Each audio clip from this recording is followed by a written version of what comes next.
Alright, so dito na tayo sa second episode ng podcast na binubuo namin ni Brian. Again, this is for the Beyond Alpha page and website. So today, I think ang topic namin would be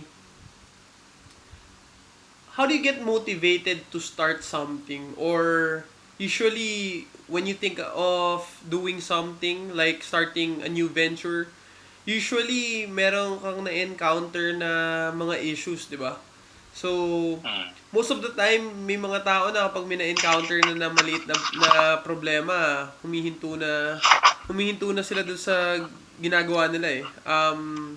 Ikaw, Brian, sa experience mo sa mga ginawa mo, especially with building etong Beyond Alpha, how did you get through yung mga hurdles? Yun, sa akin, yeah, may maraming hurdles. And right now, alam mo to, JP, na may mga hurdles din tayo ngayon na tinatry ito, learn and overcome ngayon.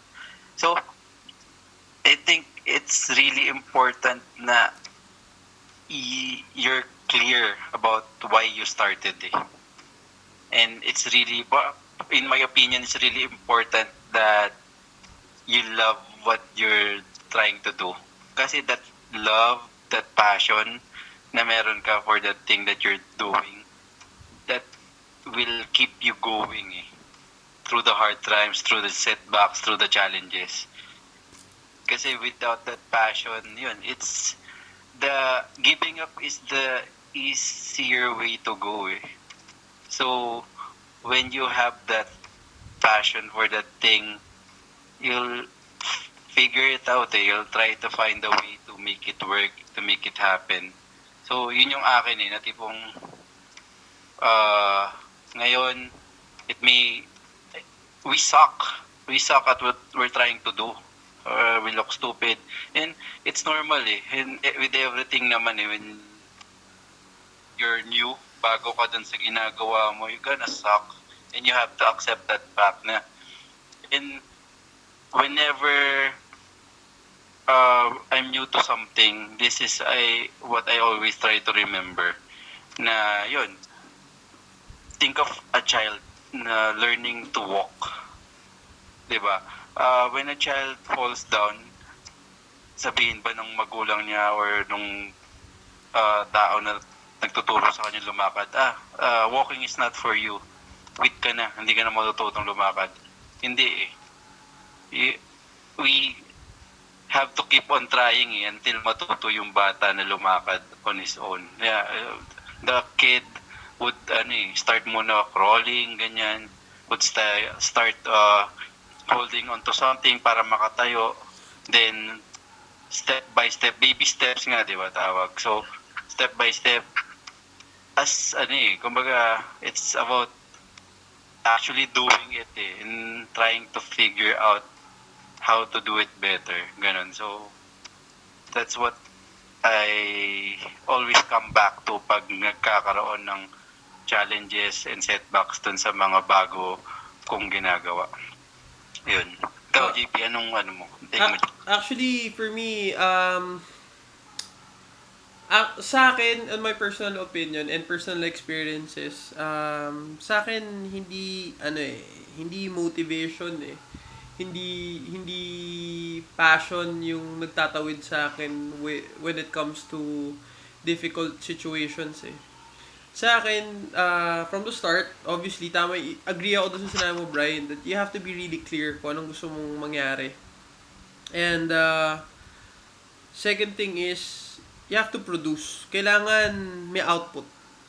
Kunyari, may sinisimulan ka, like example, yung classic na iisip ko mag-business eh. Gusto ko mag-business pagka ganitong time or ganitong situation na yung nangyayari sa akin. Pero, for me, ang pinaka-importanting thing is, dapat may output ka na eh. Then, work on it, like step by step. Like for example, if you're an aspiring artist, obviously, kailangan maglabas ka ng song eh.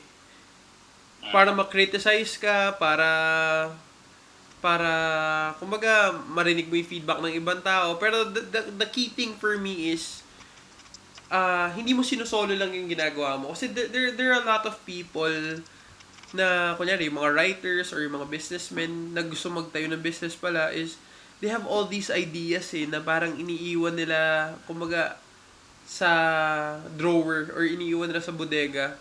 Alam mo yung mga nagsasabi na, hindi kapag perfect na to, sa ako ilalabas. Kapag ka nagamay ko na everything, sa ako ilalabas. Yeah, that's a good way of looking at it, that you have to be prepared before you do something. But most of the time, perfection is the enemy of progress. So, if you don't produce output, minsan nagiging ano na lang yan nagiging dreams or nagiging ideas na lang na hindi ina-act on. So for me, whenever mahirap yung bagay, like for example, gaya nga ng sabi ni Brian, itong podcast, obviously this is very amateurish, sabog-sabog yung speakers, but we have to record, we have to produce output, then we have to move forward improving Hindi pwede yung if I have the right equipment, if I have the right etc. sa ka lang gagawa. Kasi if ganun yung magiging conditions mo to do anything is you always want the ideal situation. But in this life, nothing's ideal. Things are rarely ideal sa buhay natin So, ikaw Brian, like for example, ngayon, kunyari, nahihirapan tayo na facet of the business. Ano yung concrete steps na ginagawa mo? Like, what do you think about, kunyari, nahihirapan tayo? Like, for example, itong podcast. We're recording it na kahit sa atin, hindi pa at par tong naproproduce nating output Ano yung thought process mo with handling this?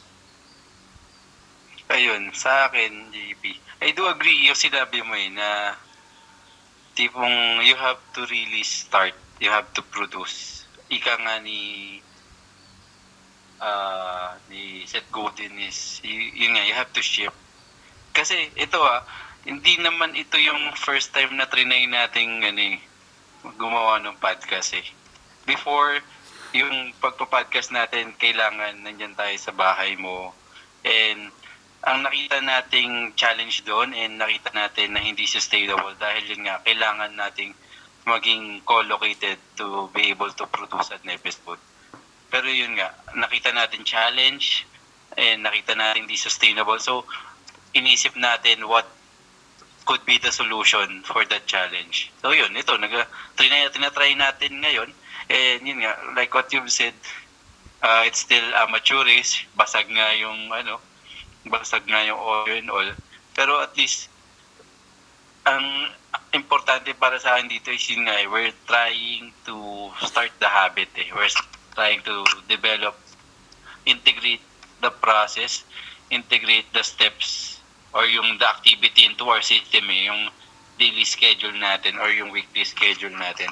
So from there on, yun nga, one step at a time, hanapin natin ano yung pwede pang improve, ano yung kailangang ayusin. So from that, yun, parang unti-unting unti-unting upgrade. Agree ako baby steps lang kasi karamihan ng tao they're always want to project themselves as perfect Alam mo yun. Pero ako for me, 'di ba, kunyari, like yung pinag-usapan natin, dapat ship ka lang ng ship. Pero if may audience ka na, for me, ang work around doon, kung gusto mo talaga mag-ship, there has to be somebody who checks it Like for example, yung work ni Brian, I check it. Yung work nilalabas ko, Brian checks it. Especially dito sa Beyond Alpha. The other things na ginagawa namin, merong mga checkpoints Hindi lang lalabas basta-basta, especially kung naka-build ka na ng audience. Kasi, syempre, you might do damage sa brand mo or whatever. Kumbaga, baka merong mga repercussions na masyadong grave pag ship out ka na ng ship out. But, when you're starting, kapag nagsisimula ka, I don't care kung pangit yung lumalabas dyan. Basta labas mo lang muna. But there will come a time at a certain level na parang kailangan mo na rin ingatan. And dyan naman papasok yung systems na kumbaga natutunan mo or na-discover mo or dinesign mo para sa business mo. So, like for me, simple ko lang tinitinan yung nakakapagod, ay yung mga mahihirap na bagay. Number one, itong naghihinder ba sa akin na to is gaano kalaki yung impact nito sa amin. Sobrang laki ba nito or I can do without it? Alam mo, like for example, tong podcast. Wala pa kami ng right equipment or we haven't find out whatever tool na kailangan namin. Pero, is this gonna hinder us? Ganito pa grabe yung hurdle? I don't think so. So, gano'n ko muna siya tinitinan Sobrang hirap ba nito na talagang kailangan namin to matapos or not? Pag hindi, then proceed. Tapos, ipa-plan out lang kung ano yung gagawin natin in the future. Like for example, if nagkaroon kayo ng enough capital to buy whatever gamit na kailangan, that's when you buy. Alam mo yun? Kumbaga, isi-set aside mo na yung worry. But doing the work, yun yung importante. Actually, nga, I do agree na ganun. Na tipong, you have to make the most of what you have now And yun nga, naalala ko na before, nung naisipan namin ni GP na mag-start ng podcast, naalala niya yung friend niya na nag-start ng podcast before.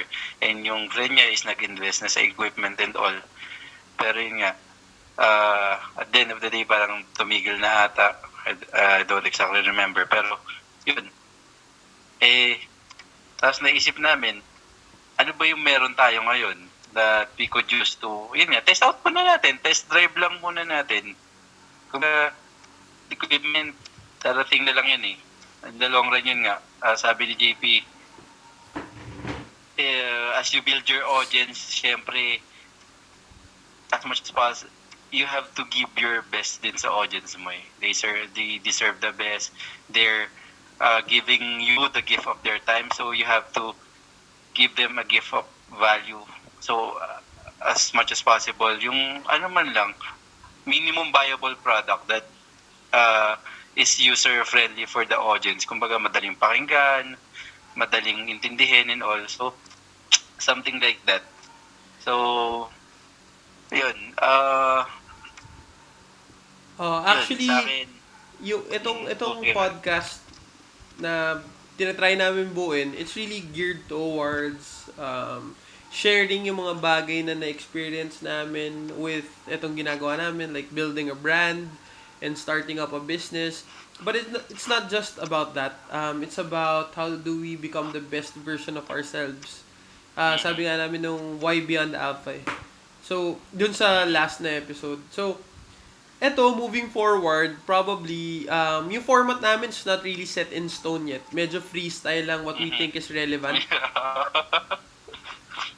Pero ang what we're looking at really is sharing what we've learned through yung books na nabasa namin, through yung experiences namin, through yung mga struggles namin. And if there's somebody else going through kung anong bang pinagdadaanan namin and this helps them. Same challenges, same setbacks. That could resonate. Yun na yung goal If there's somebody who can relate to us or who's experiencing the same thing tas medyo nag-resonate sa kanya and nakatulong sa kanya, then that's the whole point of this. Also, if you have interesting topics or you wanna get on, like, have a conversation with us and we parang wanna record it, pwede rin. If you wanna send us, like, topics to talk about, go ahead. Yeah, visit our website, ma-contact nyo kami doon, may contact form doon. So, yun, if you want to, yun nga, sabi JP, if you want to get in touch with us, this journey, our journey is resonating with you because you're going through your own journey and nakaka-relate ka dun sa challenges na hinaharap namin. So, yun. Have a conversation, let's add value to each other. Ganun. Okay, so for now, we're keeping itong podcast at a minimum, like 10 to 15 minutes at the most. Okay, we'll be back with another one.